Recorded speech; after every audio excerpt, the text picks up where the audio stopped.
Hey there, Eugene here. One of the problems I see with supposed professionals that talk about critical thinking and they do the seminars, you sit down, you listen to talk, they don't know what the hell they're talking about. They could not explain what logic is, right? What they'll tell you is, and give you an example, is that logic is being non-emotional and having a cool head and be able to think things clearly. And they usually associate this with being male. And being illogical is being irrational and emotional. And this is one of the things that say females are illogical. But this is not what it is. It has nothing to do with this.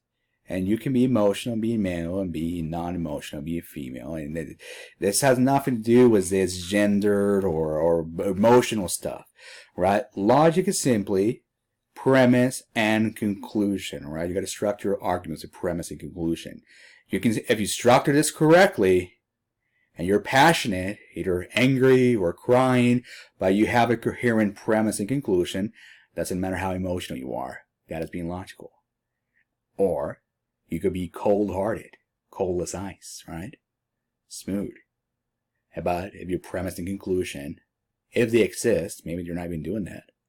But if your premise and conclusion are not coherent, or the fact, for example, maybe might be coherent, you might be saying something logical, but you got your premise wrong, right? So, yeah. So maybe, for example, if it snows in winter, that might be true. But we're in the middle of July right now. Therefore, it's not going to snow, right? So that's just a quick example kind of on top of my head. But you have to have the premise and conclusion that match. I mean, something might be logical, but doesn't mean that's necessarily right. This is one of the things most people don't understand either. They believe that if something is logical, it automatically means it's right. It's not true. Can be logical, can be wrong. Your premise can be wrong. The premise might be wrong right now, might be wrong an hour from now. All right, it depends. Things change. And the other problem is too is if we have a complex situation, all right, and you can study complex systems. You got linear, nonlinear, like open systems or complex systems, which is something else I'm not going to go into this video. But in complex situations, you might have different arguments with different conclusions, and they are all equally valid. Even though they have a different conclusion, because why we say this, right? The premises might not be certain. I believe it's called the theory of coherence in philosophy. Let me see if I can find that really quick.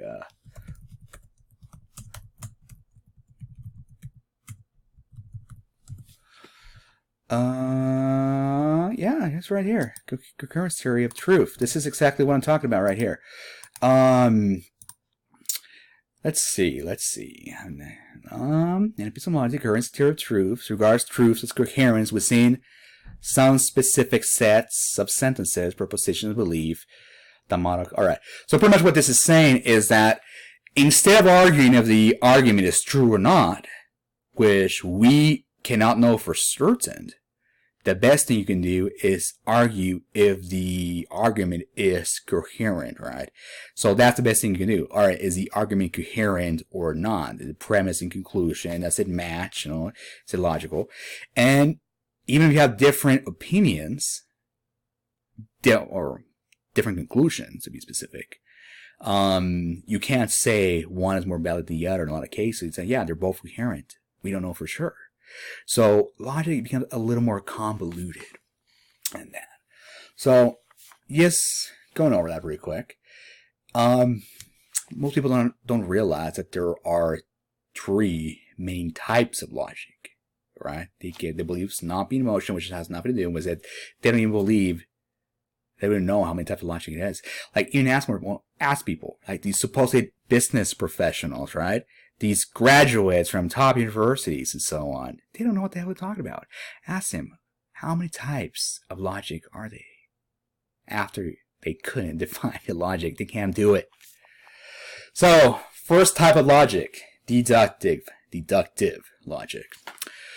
This is the type of logic you use mainly on, say, numbers, right, or programming. If A equals B, B equals C, therefore A equals C. This applies in some social settings, etc., but you cannot always apply because the premises are not certain. And say, for example, you have a social situation, right? Say if you have a person that acts X way, like, okay, well, this guy is reliable. Therefore, no, he's going to be showing up here.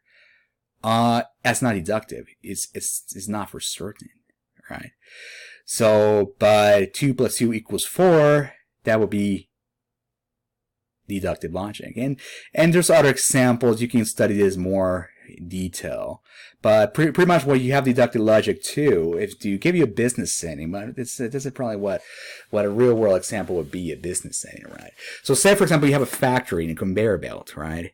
You put in an input and an output happens. You have this conveyor belt, right? It's very logical. You have this machine that if you put an input, X thing happens, the output happens. And you can repeat this again and again and again. It's a linear system, what they call it. But what would happen, say, if you have a sales reps, right? Say, for example, you have your own awesome pitch. When you do the pitch, this is going to have the same result every single time, right? You have your pitch. You talk with person 1. You talk with person 2. You talk with person 3. Is it the same exact result? No, it's not, because you're dealing with people. There might be a predisposition. One pitch might be better than the other because the probability of it working might be better, the delivery, etc. So you can say, yeah, this is more probable to have X outcome. There's a predisposition, but you cannot say it's certain, right? So that's a big difference as I understand it for deductive logic. The other type of logic would be inductive logic. So this type of logic would be, going back to the example of sales rep, if you pitch in a certain way, say stand up straight, smile, be cheerful, have eye contact, right? Ask them this type of question, like, what are the needs? Explain to them what the value of the product or service your offer is going to give them, all right? If you follow, for example, these rules, you are more likely to close the deal, but it's not a guarantee. To give you another example, say, for example, you wake up in the morning and you look out the window and there are water drops over the window, right? Okay, you can have some inductive logic applied and decide, why is there water in your window? Water drops, right? Maybe it rained last night when you were sleeping. You didn't realize it. You didn't look at your phone in the weather channel. You had no idea it might be raining. Maybe the sprinklers came off and hit your window. Maybe it's the dew that happens in the morning. Maybe some kids were having a water fight with balloons or water guns outside, right? These are not certain, but they're possibilities, and they're reasonable, they're logical. Yeah, there's some premise and conclusion, but it's not certain, right?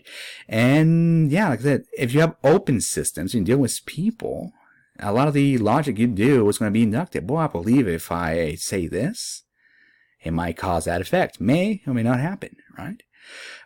So that's inductive reasoning, more or less. You can research and see other definitions. This is the way I understand on top of my head. And the last one is abductive reasoning. So if you read books, I cannot pronounce the authors' names. There are different Northern Europe, I believe Denmark or Sweden, something like that. So they have some odd names, but they have a book called A Moment of Clarity. So let me search this right now. They have a pretty cool cover.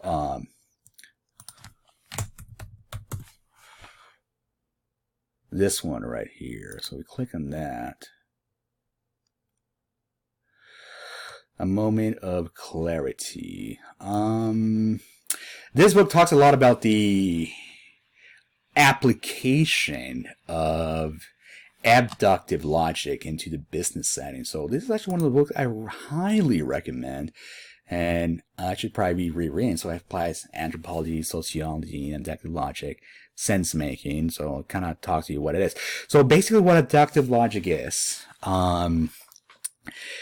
you try to understand the situation without a preconceived notion. And this is not a reason, like, you know how they say, don't have a preconceived notion for the sake, like a moral argument, because having a preconceived notion makes you a bad person, blah, blah, blah, right? That's not where it comes from. It has a practical purpose for it. And say, for example, you are an anthropologist and you're going to go into the middle of the jungle and talk to a tribe no one else has spoken before, has an odd language no one has heard before. And this is actually happening. If you read the book Mastery by Robert Greene, he has some pretty good examples of this happening. There's some missionaries that were able to go in the middle of the Amazon and crack the language that these people spoke. I can't remember the name of the people, by pretending to be a child. They have no preconceived notions of the outside world. He's trying to be like a child, and he was able to understand the argument. But pretty much have no preconceived notions, get the input, and once you get the input, draw conclusions. So another example of this that's happening here on this book, it's kind of talking about Lego. I'm not going to read the paragraph right now, but they have an example of Lego. So what Lego did, they had some anthropologists go and study children, because people are stopped buying the blocks, and they want to know, well, why are you stopped buying the blocks? Do we have to start doing books? Sorry, not books, video games or movies, you know, how they had the whole phase doing that instead of blocks. I mean, are we done with making blocks for kids? Like, where do we move our business? And when doing their research for, on these children, I can't remember the exact details of it, but pretty much they discovered that children need privacy, or they want privacy, because their lives are very structured. And a lot of them live in isolation. So, for example, they're in school, when they come back from school, and maybe they're just going to lock themselves in their bedroom. The reason they like video games was not necessarily there's something inherent on video games, but it was because you had privacy from their parents. That is why they mainly like video games. They were able to hang out with their friends, and with their friends, they had what anthropology would call a ranked society. So the status of a person or a child, these were men, boys, was directly based on their performance on the video game. So men naturally have these ranked societies, these groups, and your value is based on your skill set. So if you're in a club for chess, it's based on your chess ability most of the time, or sports, like, even if you're a jerk and people don't like you, your status is going to be higher if you are a top athlete. You are the one making the group win the games. You're going to have high status, even though you are a jerk. Or if you're a nice person and you suck at the game and you're making them lose, you're not going to be liked, even though you're the nicest person, right? So they discovered that's a status issue. The privacy, where they want to have secrets away from the parents. Everything was too structured, and they just wanted to play, like random play. So what they devised, I believe they had like some kind of program, so some kind of like where you could go to the store and you have like kind of like mentors. So the older kids would teach the younger kids how to do like these complex Lego figures. So they had like this mentorship program. So now you had something social. They had this away from the parents. I do believe that's more like a boys kind of club too. So you had older boys mentoring younger boys and how to do this stuff, and that increased sales dramatically. And this was based on anthropological applications of abductive logic. They went in, they followed the family kid around. They ate with the family. I believe they stayed like a week, for example. And they spoke with the boys, and the boys would like have like a little secret. Like I believe one of them brought like a shoebox and had like some secret, like a dead bird he found in the side of the road or something. He put it in the shoebox and he kept it in his room. And he told the Lego guy, "Hey, I'm gonna tell you a secret. Check out my secret here, my dead bird. But don't tell my mom and dad about it because they're going to throw it away, right?" So that secrecy was a big part of it. So all these were insights the Lego had based on trying to get rid of old preconceptions, all right? Studying this situation with fresh new eyes and based on the information coming in, drawing your conclusion. And a lot of these abductive logic too, I have some other interpretations, is that it's pretty much making connections that seem unrelated. So you might not necessarily have this anthropological application of it, but you might be making connections that don't necessarily make sense at first glance, but actually do. So one example might be if I remember correctly, the technology, for example, you know how you have your phone, you flip it over, and the screen can move around to the proper place? The original application of that had something to do with computers. I can't remember, but it has no relationship with phones. And then someone thought, hey, let's apply this to phones. And they applied it to phones. Radio waves, microwaves was something similar. Like you had some scientists that had a chocolate bar in his pocket, and then they're playing with the waves, and the chocolate bar melted. Like, what the hell? And then someone thought, hey, maybe we can use this up to heat up food, and the microwave happened. And so this is also related to something called abductive. I'm probably mispronouncing that word. So you have adaptation and you have abductive. How do you write that? Let me see.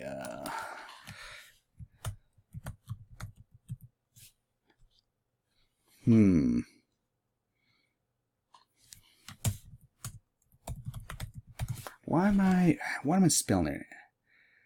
Adaptive versus ab.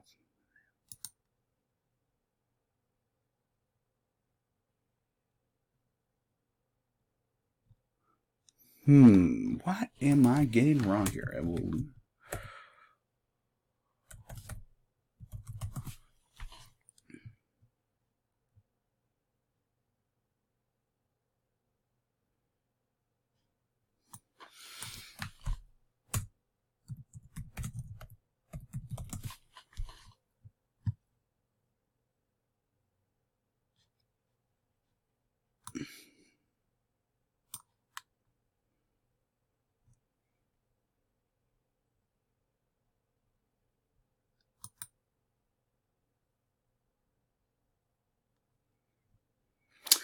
This guy, Dave Snowden, actually, abductive. That's the word. This guy also talks a lot about, oh wait, is that the word? No, wait, what am I talking about? Where is it? It's, basically what it is, you have adaptations, and then you have this other word that, was developing something for a specific purpose, and then used for something totally different. Pattern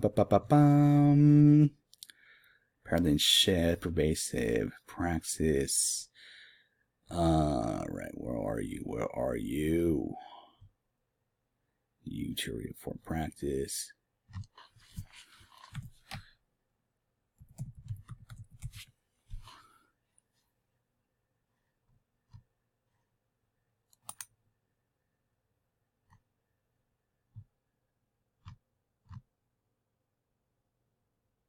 Can't remember what the word is, but pretty much in evolution, there's, you might develop something, say for example a bird develops feathers, and these feathers are for insulation to keep the water away, but they eventually developed to flight, which was not the original intention. Abductive logic kind of like that too, so you're getting stuff that seems unrelated, but you can combine it in a certain way that makes sense, that's coherent. And this might be curious to say, for example, there's this parasite, this cat parasite that people can get, and it's normally aimed for the life cycle happening between a cat and a rat. So the parasite, what it does, it changes the brains of the rat for it to be even it's like sexually attractive, even like based on the brain scans they've done of the rats, to be attracted to cats. And normally, if a rat smells or hears a cat, it runs away in panic and fear. This changes the brain for doing the exact opposite. They are attracted to the cat's smell, sounds, and they go right at it. The cat, what does it do? It eats the mouse, and when it eats the mouse, the parasite goes inside the intestine of the cat, and the life cycle of the parasite goes ahead and completes itself in the intestine. The cat defecates, which are eaten by the rats, where the babies, and the whole process happens again. So this parasite changes the brains of the rats. So there are some historians that have studied this. Well, okay, maybe this has some applications to world history, and they have analyze what are the effects of these brain parasites on humans, which are real, are reckless, being reckless, etc. And they have concluded that it might be possible that some of the types of cultures we have in society, and like the different civilizations, the way these cultures develop might be a direct correlation of this brain parasite. So people that have a society with this brain parasite that reaches a certain point, people act in a certain way might affect the whole culture and the whole development of, how they act and are, etc. People that don't have the parasite are going to act a certain way, and if there's a few oddballs, okay, so be it. But it's not going to affect society at all. So this parasite might have some very, very serious sociological implications. So that might be one example of abductive logic. So pretty much overall, you try to find what seems to be unrelated connections, right, and connect them together. And another book, let's see here, the Medici effect.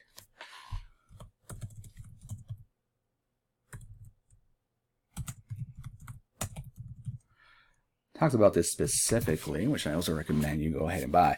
So it kind of has talked about this too. So you have very much a moment of clarity, which I recommend. Dave Snowden.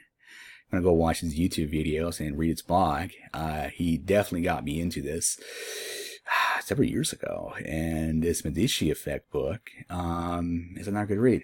Oh, that's interesting. 2017. Seemed like they might have updated this.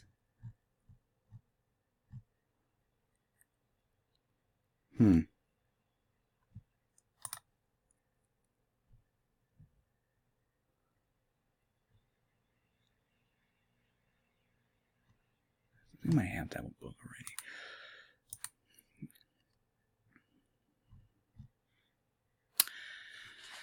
Anyhow, I hope this was useful.